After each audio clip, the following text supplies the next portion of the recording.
देश का निज़ाम बदल रहा है, अगर ये कहा जाए तो शायद गलत नहीं होगा, क्योंकि तमाम इस तरह की घटनाएं देश के अंदर देखने को मिल रही हैं, चाहे वो राजनीतिक हों या फिर किसी पीड़ित की, या फिर पीड़ित वो अपनी पहचान देश और विदेश में रखता है, चाहे बात उसकी ही क्यों ना कर ले। महिला पहलवान तमाम देश की राजधानी में दिनों धरने पर बैठी। उन्होंने कहा बीजेपी से सांसद और रेसलिंग फेडरेशन के अध्यक्ष शरण सिंह यौन शोषण महिला पहलवानों के साथ करते हैं। उसके बाद अब साक्षी मलिक ने रेसलिंग को त्याग दिया है। लड़ी पूरे दिल से लड़ी, लेकिन अगर प्रेसिडेंट ब्रिजभूषण जैसे आदमी जैसा ही रहता है,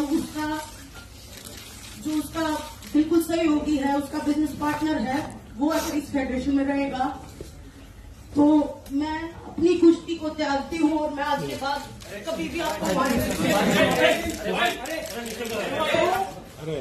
बस सभी देशवासियों को धन्यवाद जिन्होंने आज तक मेरा सपोर्ट किया और मुझे इस प्रोग्राम तक।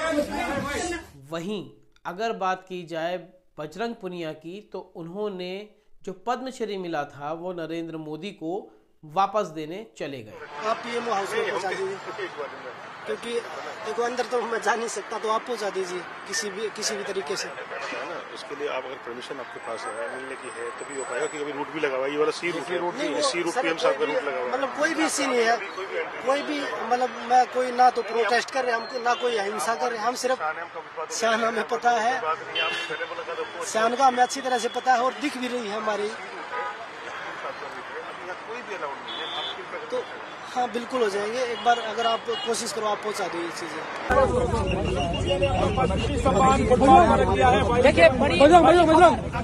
तमाम इस तरह की चीजें आप देख रहे हैं, किस तरह लोकतंत्र का मंदिर जो पार्लियामेंट है उसको कहा जाता है, वहां से तमाम सांसदों को निलंबित किया गया है। 140 से ज्यादा सांसद जो हैं अब तक लोकसभा राज्यसभा से निलंबित किए जा चुके हैं। वहीं अगर बेटी बचाओ बेटी पढ़ाओ की जो ब्रांड एम्बेसडर हैं पहलवान रेसलर साक्षी मलिक, उनका जो हाल है वो ये है कि उन्हें प्रेस कॉन्फ्रेंस कर ये कहना पड़ता है कि मैं रेसलिंग छोड़ रही हूँ। क्या इसके पीछे का कारण है? दरअसल जो इंडिया रेसलिंग फेडरेशन के अध्यक्ष बने हैं संजय सिंह, वो ब्रजभूषण के बहुत करीबी हैं। इस तरह के लोग होंगे अगर, तो हमारी पहलवानी करने का कोई भी औचित्य नहीं बचता है। तो इस तरह की बात कहते हुए उन्होंने प्रेस कॉन्फ्रेंस में लास्ट में वो भावुक हुई और अपनी कांपती हुई आवाज़ से अपने जो जूते हैं वो उन्होंने टेबल पे रख दिए और कहा कि मैं अब पहलवानी कभी नहीं करूँगी। विनेश फोगाट का भी एक वीडियो है जिसमें विनेश फोगाट ये कह रही हैं बहुत मुश्किल है, उम्मीद बहुत कम है, फिर भी हम उम्मीद कर रहे हैं कि हमें न्याय मिलेगा। लेकिन बड़ी दुख की बात आज हमारे रेसलिंग का जो भविष्य है वो अंधकार में है। हमें नहीं पता कहाँ पे अरदास लगती है, किसके सामने जाके हम अपना दुख बताएं। आज आप सबके सामने आए हैं, हम ट्रेनिंग कर रहे हैं, फिर भी हम बैठे हैं यहाँ पे, फिर भी हम लड़ाई लड़ रहे हैं। उम्मीद कर रहे हैं कि वो आस और उम्मीद हम फिर से जगा पाएं। पहलवानों के इस धरने को कई बार जाट आंदोलन भी कहा गया, राजनीतिक किसी पार्टी द्वारा आयोजित भी कहा गया, इस तरह की चीज़ें कहीं। लेकिन तमाम देखिए जाटों की जो भावनाएं थी वो उस समय नहीं कहा गया आहत हुई, लेकिन जो वाइस प्रेसिडेंट साहब हैं धनखड़ जी, उन्होंने ज़रूर ये कहा है कि हमारी किसानों की और जाटों की भावनाएं आहत हो गई हैं।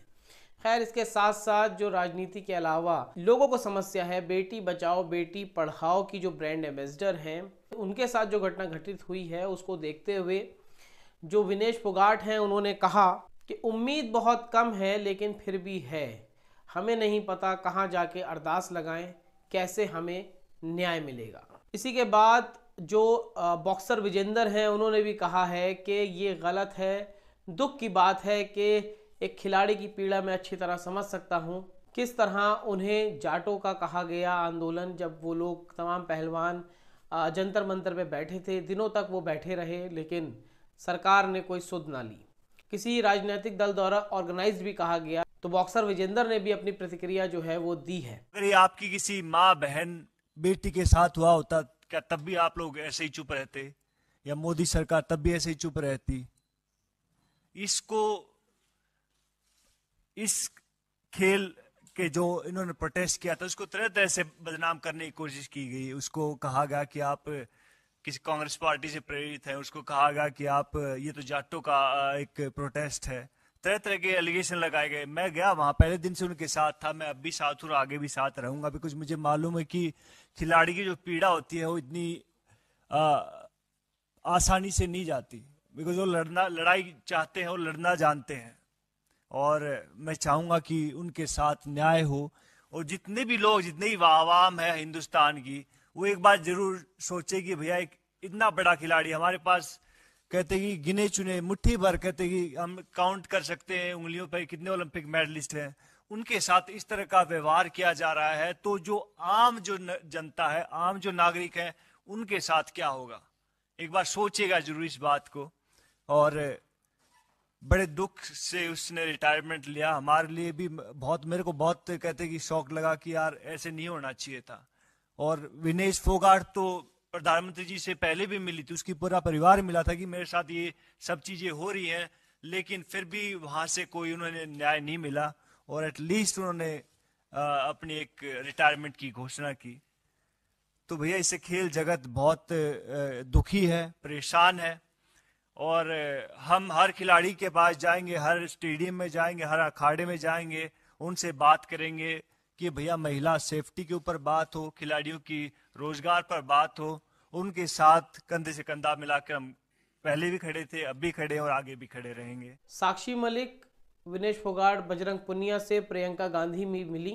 प्रियंका गांधी ने जब मुलाकात करी उसके बाद तमाम सवाल पूछे गए कि प्रियंका गांधी आखिर उनसे क्यों मिली, तो प्रियंका गांधी ने साफ तौर पे कहा है, मैं एक औरत होने के नाते इन लोगों से मिली हूं, इसमें राजनीतिक कोई भी दृष्टि नहीं है।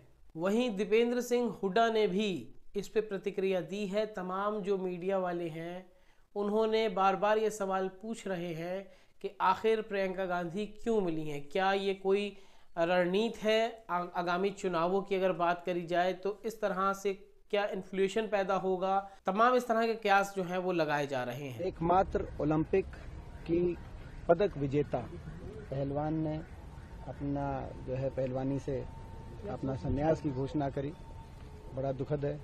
और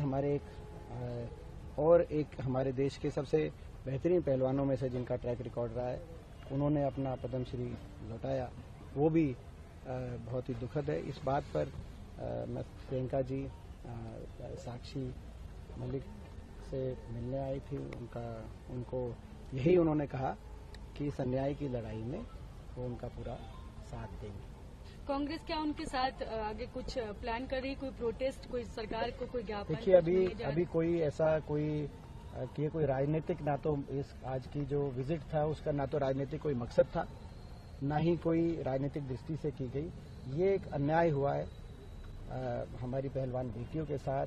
नारी सम्मान के लिए बहुत, मैं समझता हूँ कि एक चिंताजनक ये संकेत गया है, संदेश गया है देश में।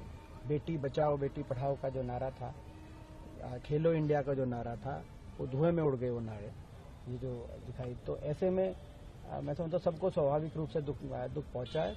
और ऐसी घड़ी में प्रियंका जी साक्षी मलिक से मिलने, बजरंग पुनिया, बाकी पहलवानों से मिलने वो लोग, प्रियंका जी आई थी और उन्होंने एक ही आश्वासन दिया है कि न्याय की इस लड़ाई में